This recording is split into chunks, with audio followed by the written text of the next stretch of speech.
Hey, what's up? It's Dominic D'Angelo of Studio1Sports.com, SCScoops.com, and Podcast Heat Wrestling. I'm here with Mr. Robert Karpolis. Robert, how are you? Happy Monday. Thanks for joining. Happy Monday. I'm trying to figure out how to share this damn thing. I know, right? It's why they made this so incredibly difficult. I will never know. So I blame Elon. don't blame Elon. He seems like a totally normal sociopath. Grand. Oh, it makes me do a whole thing. Sorry, this is fascinating audio. Isn't it? Right? We'll say hi to some folks in the chat while you. Please say hi. Yeah, thank you. Let's pretend there's two of us hosting this show. Maddie Marijuana shows on up. RVD TV regular. Thanks for joining, Maddie. What's happening? We got Wrestling Old Head in the house too. Good day, RNI peeps. Didn't know what to do for my lunch on a Friday with no RNI. We had lunch. We had RNI on a Friday. We did that again. The way that this is all configured and screwed up here. The best way, if you want to consistently find us, while we are streaming on my X account now and it's up and posted, is on the YouTube. If you go to Podcast Heat or Studio One, go to Studio One Sports. Let's support Dom's other endeavor here. We're there. We're available and around. The challenge we run into is that X redid their whole configuration of nonsense. And nonsense it is too, for sure. It's insane. It's insane where we are. Michael Watson says I nailed the intro. If you say by damn it, Dom, I nailed the intro. Yes, that's correct. I did then. Dre Owen says hello, RNI. Family Guy starting off hot this season. I have not watched Family Guy in years. Also, Grand Slam was a little too predictable. Really? I dug the hell out of Grand Slam, but that's probably because it was predictable in the best kind of way possible. There's so much to talk about. I'm sorry. I'm back. I'm here. It's posted. It's on the X. People are able to stream and watch and do. And yes. Well, Robert, let's get your thoughts. I was going to hit SmackDown first, but let's go Grand Slam. I just pulled up my SmackDown notes. Okay. Well, then let's do SmackDown. Right, we'll do SmackDown and then the Grand Slam. So the 3-hour SmackDowns have generally been pretty solid. I've found the shows have flowed pretty well. You are so close on that screen. It is terrifying. It's Sorry, I was also looking at X to make sure I was live. Between that and the thing, it's like I'm at the dentist office. You're like hovering over me with the schmata on your head, and I'm just like, oh no, do I have a cavity? I think that the idea of a number of big matches, a number of stories that they're trying to interweave and make sense going forward. When the top, Mania is a mess. Can we admit this? Yes, absolutely we can. It's insane that we're in a situation where these booking decisions are arbitrary. They're bizarre. There's nothing particularly captivating or exciting going into WrestleMania. Mm-hmm. And you're seeing that with the women's division on SmackDown. That Jordynne Grace wrestled Jade Cargill. Jade beat Jordan. And then she faces off with Liv Morgan. No one's excited to see Jade Cargill versus Liv Morgan. On the Raw side, no one's necessarily excited storyline-wise to see Liv Morgan versus Stephanie Vaquer. Do I think the match would be good? Yeah. Do I think that's a main event of Mania? No. I agree with you on that one. I do think they could steal the show in certain ways, though. Even if it's not a main event, like I think people would be like, "Man, did you see that Liv Morgan Stephanie Vaquer match?" But that one in particular, I say. But but I'm with you on that too. They have a really diligence on it. It could be a fun match. And then the main event, Sami Zayn, Cody Rhodes, Jacob Fatu, booking wise on paper, get what we're doing. This further telegraphs what I've been saying, that Sami's going to wind up turning heel. Him apologizing to Phoenix for seeming kind of disconnected from what was going on and saying, "Hey, I'm going to try to win this. I got this." Drew saying, you're my pick, you're my guy, and being earnest about it, and then interfering to try to make Sami win, to highlight that Sami's kind of the goof of the three, and Sami still loses. If this dude ain't turning heel, what are we doing, Dom? I'm with you on that one. You gotta, and I think it's the right move to do, honestly. Is like, I love Sami as a baby face, but it's ran its course, and like he can be a really, as we've known, a great obnoxious heel too, that I think maybe we'll get a new version of him too as a heel, which I'd be interesting to see too. I also found, and this is the first time I've really seen this, because I'm a big Jacob Fatu guy. I think the world of Jacob Fatu. He seemed he was a step off on SmackDown. Yeah, I mean, when you're going at a clip that he usually goes at and having great matches, and he's just such a presence, you'll notice when he's off a little bit for sure. It just, that whole match felt kind of eh. And because you don't have who to root for, who to root against, the audience's default is kind of silence. Like, I don't know if I'm a fan watching SmackDown, and I say this because I can't not view it as being part of the creative team and Sure. trying to figure out what they're doing. But it's just like, as just a regular fan who's tuning in and watching this, who in that main event am I supposed to be rooting for? I Yeah. get we're supposed to be rooting against Drew. Drew is a bad guy no matter what, no matter who he's dealing with. But he looked impressive as hell, power bombing Jacob Fatu through that table. Him taking out Cody was kind of a fun moment because I feel like the crowd is slowly turning on Cody.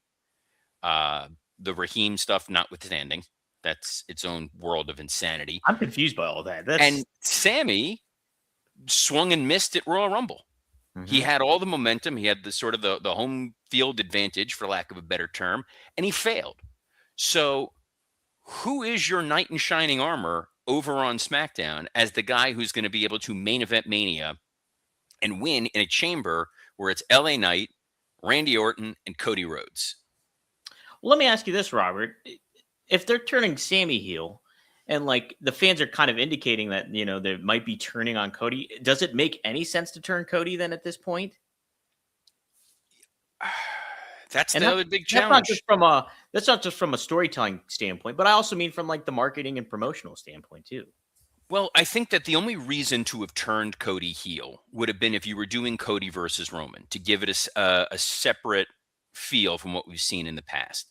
The Mhm. idea of Cody was always told, be careful what you wish for when you win the title. He does win the title, he gets that spot. And all the things that have happened to him over the last few years, it makes sense that he would evolve as a character and the audience would evolve. Right now, Wrestling Oilhead kind of gets the point I was going to get to is I don't think they turn Cody unless they have a successor. The Yeah. successor, in theory, could, in the immediacy, be Jacob Fatu, who's sort of the outlaw rebel guy who's going after him. But then it's, what do you do with Drew if Cody's a heel? Honestly, there's a world where you could turn Drew babyface. He's Oh, 100%. so charismatic. Yes. He's always like that's the thing too is he's great at playing the heel and leaning into it and like eliciting that heat, but like he could turn that on a dime, I think, and make it make sense in a lot of ways. And then he's just somebody that you like and kind of get behind. Might not be a bad thing to have almost like a double. I mean, I guess it wouldn't be a double turn because Fatu's technically a baby face. But if you did turn Cody heel and he really like unleashed on Fatu, and then you had almost Drew kind of have a an epiphany about everything and kind of defend Fatu, that's a kind of a good way to do it, where he's the mediator in it all. I would I like that. mean, look, the reality of it is post Mania, especially when you get into May, June, July, Hmm. your a lot of your audience is not necessarily paying full attention. Yeah, So they're kind of somewhere else. So you can experiment a little bit. You can toy with who may or may not be able to step into that spot, into that role. You can always do a draft to reset the table if you really desperately needed to. I think definitely. there are some interesting big names that are floating around. Look, I thought Carmelo Hayes' promo on SmackDown was pretty strong. I didn't catch that. What? How was that? Like, It was him declaring that he's going for the chamber and he wants to have 2 championships, and that he's out there having banger after banger every week. And it felt like, a dude auditioning a little bit. I think Trick yeah. Williams is great as a heel, but that audience loves him. Oh yeah, yeah. And if you did need to heat somebody up, you could theoretically throw Trick Williams in there. You could say we could talk about it. That's for sure. Is that a thing? Oh, Let's I know. He just says the lemon pepper stepper thing, let me which say. Let's talk about it. Let's talk about it. okay. Well, we've talked about it, Dom. We did. I also thought that the Obafemi Kit Wilson was a star of this damn show with the poems, and then the Obafemi piece. I continue to be impressed with what they're doing with Obafemi. Yeah, yeah. It's of course correct after the War Raiders attack. A little A bit. little bit. Yeah. Any other takeaways before we go over to Grand Slam? Australia, mate? Uh, no, I mean, solid 3 hour show. Curious to see where they're going to go, and we got to pay attention to, or at least pretend to pay attention to Elimination Chamber. But Collision was, as someone said, it was predictable, but it was predictable in all of the good ways that you want AEW to be predictable, because you do need reliable programming that the audience can easily understand and digest while still giving them quality wrestling. Okay, so I guess I'm not surprised, but like I am kind of I don't know. I wasn't like that as much into it, I think predictability does make sense and I see where you're coming from. But what made it really, do you think they set things up for further down the road that makes a lot of sense in regards to, them building as the year goes on? I do in a number of ways. I think the Moxley Takeshita match opening the show highlights that these guys are both technically on the heel ledger, but when Yes. they are finally turned, like Takeshita is going to be a big star for them as a babyface. Yeah. Yeah. He works so crisp in the ring. He's very physical. He's not afraid to mix it up with a guy like John Moxley. The audience bought every one of those near falls towards the end. They wanted to see Takeshita win, and this is with him being a member of the Don Callis family. So the idea in 2026 of Takeshita ultimately getting Batista or Randy Orton out of Evolution, and then you set up Takeshita versus Okada later on down the year, that's a big match. That's a great story. That's a great payoff. So for me, I felt like this was Takeshita showing he can hang with the main event guy and have a main event style match. Moxley selling that he was angry about the time limit, calling the audible to have Takeshita hit him with his finisher after was a Hmm. nice little touch of I can read what this crowd wants. And this iteration of Moxley, as dumb as it is, as horrible as it is in terms of storyline and storytelling and everything that they've built, fans like this dude. Yeah, yeah, absolutely.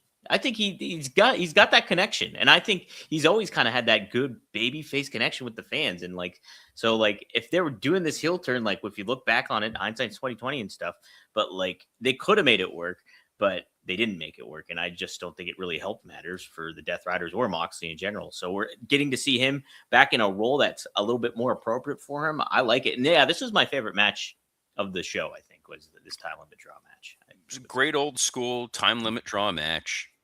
It elevated both guys and it made you want to see them wrestle again and then see what happens next. Mhm. So pretty interesting about that.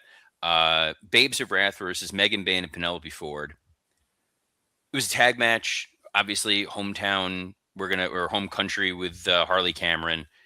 The debut of Lena Cross after. I know she was on a match once before, Yeah.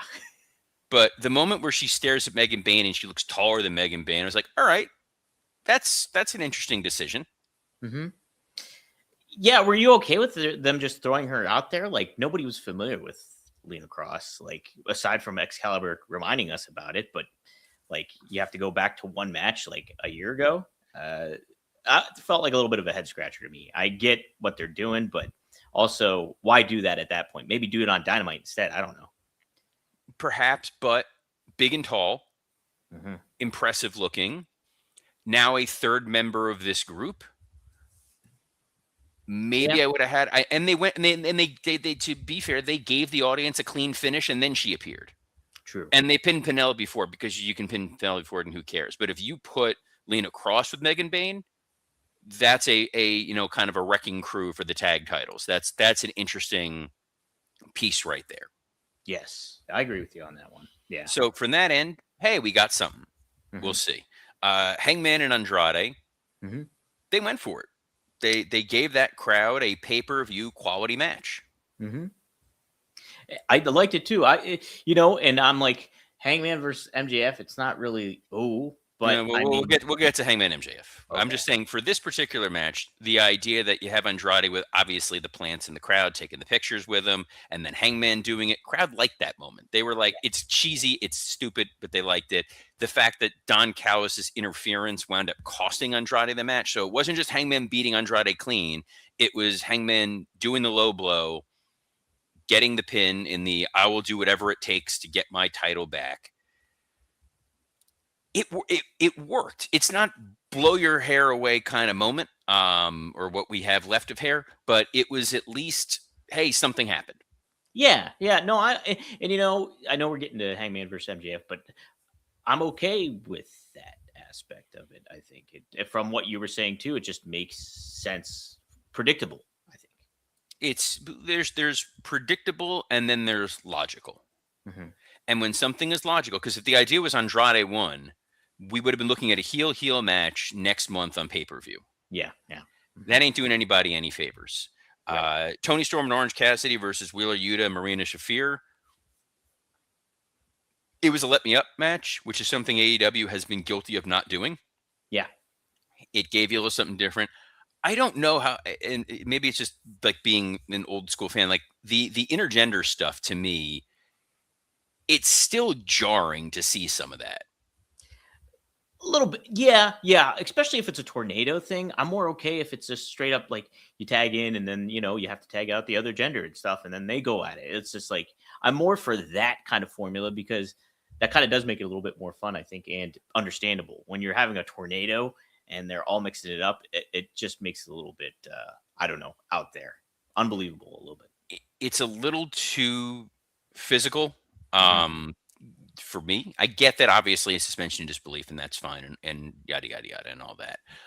But it's like when like Tessa Blanchard would take on Brian Cage, Hmm. or that Chelsea Penta match from Lucha Underground. Oh I, yeah. Hmm. it doesn't work for me in the same way I don't like when they use like glass Same, or same. it's. But I'm not gonna. What's the stupid phrase kids say now? Hold on, I'm not gonna yuck someone's yum. Oh, I don't know that one. I I hate thought you were that gonna say phrase. I'm not gonna crash out on it. The kids say that too, apparently. Dude, I don't know. But Yuta getting his head shaved, having done those sorts of gimmick matches, I knew it was like this is not a quick. You're not going to be able to quickly shave his head. You're not going to effectively get that moment, and it's going to take a while, and it's going to be awkward. And it was, but I liked Moxley forcing Yuta to have to go do it. It was a nice like dad moment.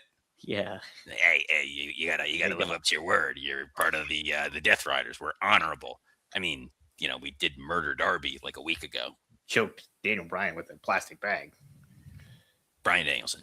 Ryan is. Main event: Brody King and MJF. I like both these guys quite a bit. Hmm. They went a different way with this match. They did. Fair to say. This was an old school. We're gonna work a hold. We're gonna work a body part. We're gonna Nick Bockwinkel the hell out of this. Wow. Yeah, that was what we got here. A lot of we're going to work the knee, we're going to work the leg. Bandito was there for so long that I kept thinking, like, is he turning? Like, why the hell was he there for the entire match? And they just kept cutting to him. And the reason why I point this out as being confusing is if you have someone who's on the outside of the ring and they're supporting you, you need to be able to see their face to understand what's going on. They Right. just keep cutting to an expressionless mask. Look at him. What's he thinking in there? Doesn't work. I know he's doing gesticulations and hand gestures, and I know his hand is injured, so he's got to. But it's just like a lot of like, look at the concern on Bandito's mask. Doesn't make a lot of sense. No. That being said, Max getting the look. Max sold like crazy for Brody. He Hmm. sold the sleeper, like the way he just drops dead so It's quickly. great. Oh, Yeah. we forgot about the Fletcher Mark Briscoe match. Sorry about that. Oh, yes. Touch upon that. I have my thoughts on that, but go ahead. How is this dude not a babyface? Yeah. He wins the title back clean for his countrymen. Hmm. He gets confronted with a challenge that he doesn't have to accept. Not only does he accept it, he accepts it with a stipulation where he can't cheat to keep his title. Hmm. He then beats that dude in that dude's specialty match that he himself picked. let's not forget, he also told his friend to not interfere again in that match Told as well. people not to interfere, wins clean. Yes. Mm-hmm. Dirty heel. Dirty heel. And Again, also, Fletcher's another one who, like, he's going to be a major force in AEW. He's going to be a top baby face in this company. He has such a punchable face that you want him to be a heel. he's got the Biff face, you know? He does have a little bit of Biff face to him. Mm-hmm. Canon, not Death of a Salesman. Yes, correct. Let me say this too. Lots of spots in this match. Ladders been used like as Legos, basically, in a lot of ways. I did like the brainbuster off the top of ladder. It looked safe, relatively safe for what it was.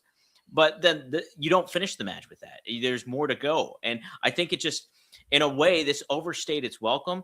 And I know this is kind of old men yelling at the cloud in a way, but at the same time, you're diminishing what your abilities are in the ring as a wrestler, as a top baby face, or quote unquote top baby face with Kyle Fletcher, when you do these moves and they don't necessarily work. And I don't think for the long term of him is necessarily good. Am I being too analytical on that, Robert, or does that make more sense?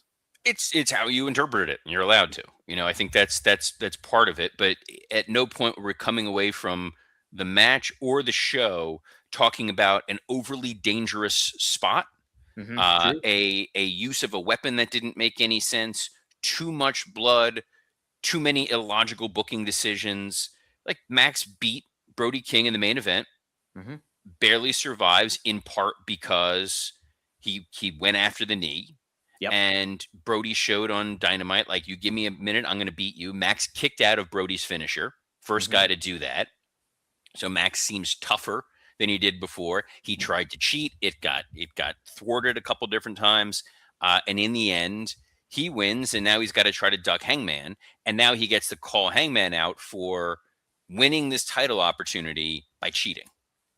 Yes. And hey, I thought, you're supposed to be the good old cowboy and the man of virtue and honor. And look what you did. How would you handle Hangman in this feud building up? Like we talked about how kind of stale he was as a champion and how ineffective. Like, they built him up and built him up. And then when he got it, it just was underwhelming. So obviously, I don't think he's going to beat MJF. But in building to this feud, how do you make Hangman feel important in like main event? People see things in Hangman I don't. I know that the Wrestling Observer Awards, which we're not getting into because my blood pressure can't take it this late in the day, people loved what Hangman was doing. I thought Hangman was it's very boring for me. I don't enjoy it. I don't find his character particularly interesting. He's good in the ring. His promos are fairly generic. He's just a guy. Yes. Mm-hmm. Maybe this is an opportunity to evolve the Hangman character a little bit. Maybe they have something teed up. Whether there's a guy returning, a guy coming after him, there has to be some reason they're doing this Kenny Omega swerve stuff, and it does feel like we're building to get to Kenny versus MJF, and then eventually MJF versus Ospreay.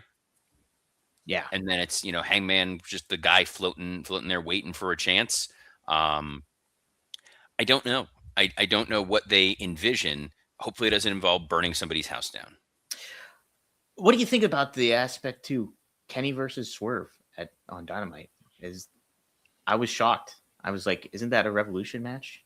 It feels like it'd be a Revolution match, but clearly they have they have some story in place. And I think the fact that Kenny is obviously now friends with Hangman again and Swerve is kind of getting along with Hangman again, they're kind of reshuffling the deck, and there are so many people who are sort of missing right now. With Joe, I guess, being hurt. Is he injured? I think that's what I heard. I think he's out and injured, so they're a little bit of scramble mode with Joe. We have not really seen a ton of Okada in the last couple weeks, or him doing anything of any sort of meaningful consequence. Obviously, Lashley being away and the focus that was put on the Hurt Syndicate, and them just kind of pulling back into the ether. Moxley being the Continental Champion and not going after the world title. You have to hope they're mapping this out, that they're going to step in, that they're going to learn from their mistakes, and that they're going to learn from WWE's current mistakes. and try to map things out going forward. Meanwhile, WWE tonight on Raw, we've got stuff. Got stuff happening. Let me take a look here. We have. Well, do you know where it is, Robert? First of all, I don't know where Raw is tonight. they're in Memphis, my friend. Oh, well, a lot of stalling. A lot of stalling. Yes, yes. A lot of stalling and a lot of Mark Cohn. A lot of walking in Memphis. Walking in Memphis. We have AJ Lee. She's set to appear live. Confronting Becky Lynch, probably. Well, yeah, obviously. I mean, she's going to go there to give her hot take on the NBA All-Star game? Maybe. We have Gunther in a men's elimination chamber qualifying match. He's going up against Javon Evans and Dominic Mysterio, who also has my name. Guy. Yeah. Poor Gunther. Yeah, oh no. I just try to think of like worst case scenario. What's worst case scenario in this? Give it to me. Gunther, yes, who in one world was almost going to be challenging for the world title, main eventing. Yes. He'll be in the elimination chamber. He'll get taken out by an RKO, and we'll get Randy Orton versus Gunther at Mania, with him trying to retire Randy Orton. I think that's what we're getting, Robert. Worst case scenario for it? I don't think it's terrible, but Worst case scenario is LA Knight Brock Lesnar. That's still, I love that that's floating out there. I don't know what monkey's paw they're using. Man, Wrestling All Head suggests Gunther versus Ray. That was kind of where I thought this Dragon Lee story was going. Mm-hmm. But if anyone's retiring Ray, it's going to be Dom. Yeah. And, I don't know. Like, I think it's intriguing. I think you could tell, maybe tease it a little bit. But, yeah, maybe Dom ends up saving his dad or something happens. I don't know. Something you could do. Something. He's not going to save his father. Interesting match. We'll see how it goes. We also have another one. It's an Elimination Chambers qualifying match. It's Natty, as she's now known as, Asuka taking on Bayley as well in this. Who gets this one? Asuka. Yeah. Asuka. Yeah, because you've got Charlotte, you've got Tiffany, and the third is.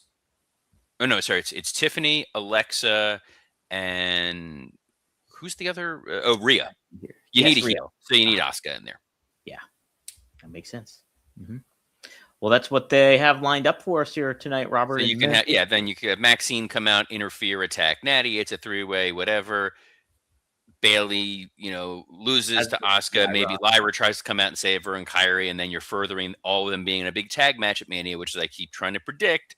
But, predicting this Mania has turned into a fool's errand because none of this makes a damn lick of sense. This Punk Roman match, the more that I think about it, the more that I realize it is awful. It's really dumb. It's the worst. I love it. I still like it a lot, Robert. I don't know. I got 30 seconds on it, so I'm going to do the 30 seconds and then go. Here's why it's bothering me. Okay. It was clearly not the plan. It wasn't even the backup plan. It wasn't even the backup plan. This was a knee-jerk, let's put two big names on a poster. When you do that going into Mania, you immediately think of the Rock John Cena main event, which was a total, we're going to erase everything going on in storyline mode and just give you this kind of one-off thing. There is no compelling narrative for these guys within WWE kayfabe world. That the fact that they real life hate each other is the story. I hate that going into the main event of WrestleMania. That's not a compelling main event of Mania. You got to be able to tell an elevator pitch of what the story is. Further, there is no compelling outcome for the audience.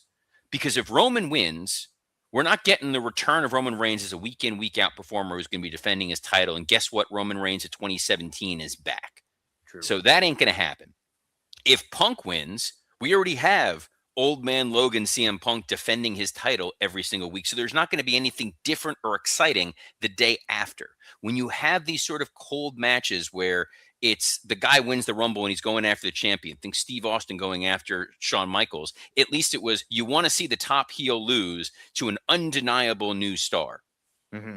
This is old guy attraction part-timer match, which is what Punk always rallied against, and it's what we're getting. I don't know. But what I do know is we will be back tomorrow, as we are every Monday through Friday at noon Eastern on a plethora of platforms, including the WW Creative _ISH X account, the at Dominic D'Angelo X account, the at SE Scoops X account, and on YouTube on Podcast Heat and Studio One Sports. What a day! What a week! What a President's Day! Oh yes. So on behalf of the Jack Tunney in my life, Dominic D'Angelo, I'm Robert Karpolis. Best of luck in your future endeavors. Yes. Jack Tunney for life. Shh.